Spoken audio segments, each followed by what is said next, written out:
Hi, I'm Tim. Welcome to our channel and thanks for logging on. If you enjoy these videos, do me a favor and subscribe to our YouTube channel right here at Watchbox Reviews. I'd really appreciate it, and I promise to update daily.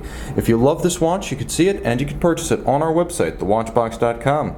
And today we are discussing the Oris Artelier Worldtimer, 42.5mm in stainless steel. This is a bit of a break from Oris's conventional stainless steel sports watches. It's not a pilot, it's not a diver. It's a fascinating and highly contoured dress sports watch. So I would describe it as somewhere between a dress watch and sports, and let's call it sports casual.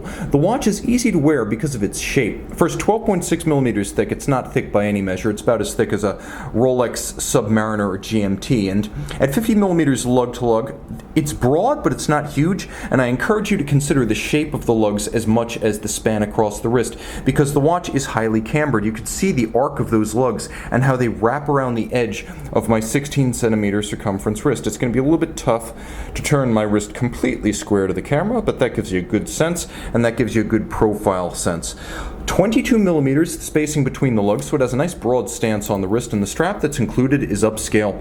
This is not the standard aviator's calfskin that we generally see on Oris watches. Artelier is a premium collection, and you can see large rectangular alligator leather use, large rectangular scale, I should be specific, with a folded edge, a monotone stitch, calfskin on the underside, and a simple but handsome polished Oris stainless steel pin buckle. Now, those lugs, I mentioned that they are sharply contoured downward. You can see that they don't project that far beyond the end of the case, and because they drop away at the edge of the wrist, if you are borderline for wearing the watch, and I would call borderline 14.5cm circumference, the watch is probably still going to look nicely planted on your wrist. It's not like a straight lug job that's going to dwarf your arm.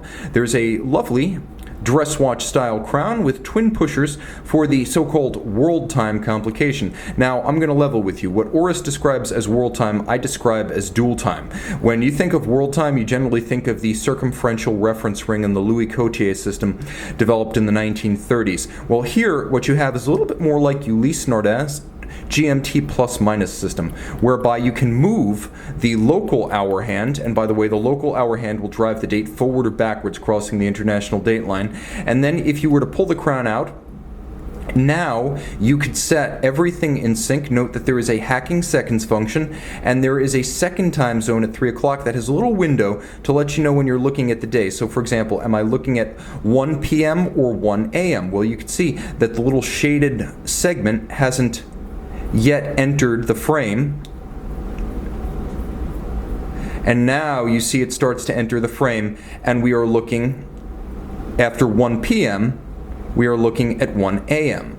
Now, the watch features lume on its lovely alpha style hands, which I applaud. I always thought Dauphine were rather heavy and graceless, and it's matched by lovely gold-plated applique diamond-polished dart-style indices for the hours. You can see that there are little plots of lume outboard, and if we can get real close, you can see the attention to detail. There are small black borders around the plots of lume to provide for better contrast by day. Details like that zing me. There's a stamped guilloche pattern on the center, and a lovely gray underneath the dart-style indices to allow for easier recognition. You can also see that there's a polished rose gold chaptering outboard that runs around the hour track. The timepiece, powered by a, I believe to be ETA 28362. It is a real ETA, not a Solita. You can see the characteristic twin reversing wheels of the 2824 architecture. This one with 30 joules, automatic winding, 28.8 beat rate, 38-hour power reserve. It features both stop seconds or hacking and that dual time capability. And this is not one of the sports watches, so it's 30 meters water resistant for inadvertent rain exposure and perhaps splashing while washing one's hands. This is a timepiece that offers a ton of functionality and value, a great way to get into a sports casual complication. This is the Oris Artelier Worldtimer in stainless steel.